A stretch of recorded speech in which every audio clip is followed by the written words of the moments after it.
Valiyannur north U P school parliament തെരഞ്ഞെടുപ്പ് വിദ്യാർത്ഥികൾക്ക് നവ്യാനുഭവമായി. പതിവ് തെരഞ്ഞെടുപ്പ് രീതിയിൽ നിന്നും വ്യത്യസ്തമായി തികച്ചും ജനാധിപത്യപരമായ പൊതുതെരഞ്ഞെടുപ്പ് മാതൃകയിൽ ഇലക്ട്രോണിക്സ് വോട്ടിംഗ് മെഷീൻ ഉപയോഗിച്ചാണ് ഇത്തവണയും വലിയന്നൂർ നോർത്ത് യു പി സ്കൂളിൽ തെരഞ്ഞെടുപ്പ് നടന്നത്. പ്രായമായവർ വോട്ട് ചെയ്യാനെത്തുന്ന രീതിയും വിദ്യാർത്ഥികൾ തെരഞ്ഞെടുപ്പിന് അവതരിപ്പിച്ചു. തെരഞ്ഞെടുപ്പ് പ്രഖ്യാപനം, നാമനിർദ്ദേശ പത്രിക സമർപ്പണം, ചിഹ്നം അനുവദിക്കൽ, പ്രചരണം, വോട്ടെടുപ്പ്, വോട്ടെണ്ണൽ, ഫലപ്രഖ്യാപനം എന്നീ തെരഞ്ഞെടുപ്പ് ഘട്ടങ്ങൾ പൂർണ്ണമായും പാലിച്ചുകൊണ്ടാണ് ഇത്തവണയും സ്കൂൾ തെരഞ്ഞെടുപ്പ് പ്രവർത്തനം സംഘടിപ്പിച്ചിട്ടുള്ളതെന്ന് പ്രധാന അധ്യാപകൻ ഒ വി വിനോദ് മാസ്റ്റർ പറഞ്ഞു. വലിയന്നൂർ നോർത്ത് യു പി സ്കൂളിലെ ഹെഡ് മാസ്റ്റർ വിനോദ് കുമാറാണ് സംസാരിക്കുന്നത്. നമ്മുടെ സ്കൂളിലെ ഈ വർഷത്തെ സ്കൂൾ പാർലമെന്റ് തെരഞ്ഞെടുപ്പ് പൂർണ്ണമായും ജനാധിപത്യപരമായ രീതിയിൽ ഇന്ന് സംഘടിപ്പിക്കപ്പെടുകയാണ്. ഒരു ജനാധിപത്യ തെരഞ്ഞെടുപ്പിൻ്റെ വിവിധ ഘട്ടങ്ങളായ പ്രഖ്യാപനം, നാമനിർദ്ദേശ പത്രിക സമർപ്പണം, അതിന് തുടർച്ചയായി പ്രചരണം,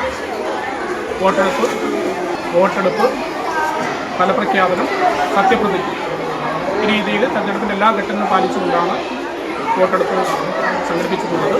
കേട്ടുപരിചയം മാത്രമുള്ള തെരഞ്ഞെടുപ്പ് പ്രക്രിയകൾ നേരിട്ട് മനസ്സിലാക്കാനും വലിയവർ ചെയ്യുന്നത് പോലെ വോട്ട് ചെയ്യാൻ പറ്റിയതിലും അതിയായ സന്തോഷമുണ്ടെന്ന് വിദ്യാർത്ഥികളും പറഞ്ഞു.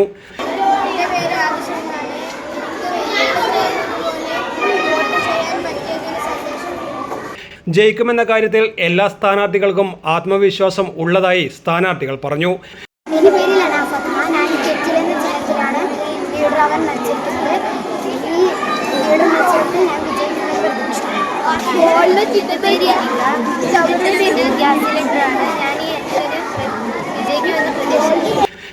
അവശത അനുഭവിക്കുന്നവരും പ്രായമായവരും വോട്ട് ചെയ്യാൻ എത്തുന്നത് വിദ്യാർത്ഥികൾ അവതരിപ്പിച്ചു.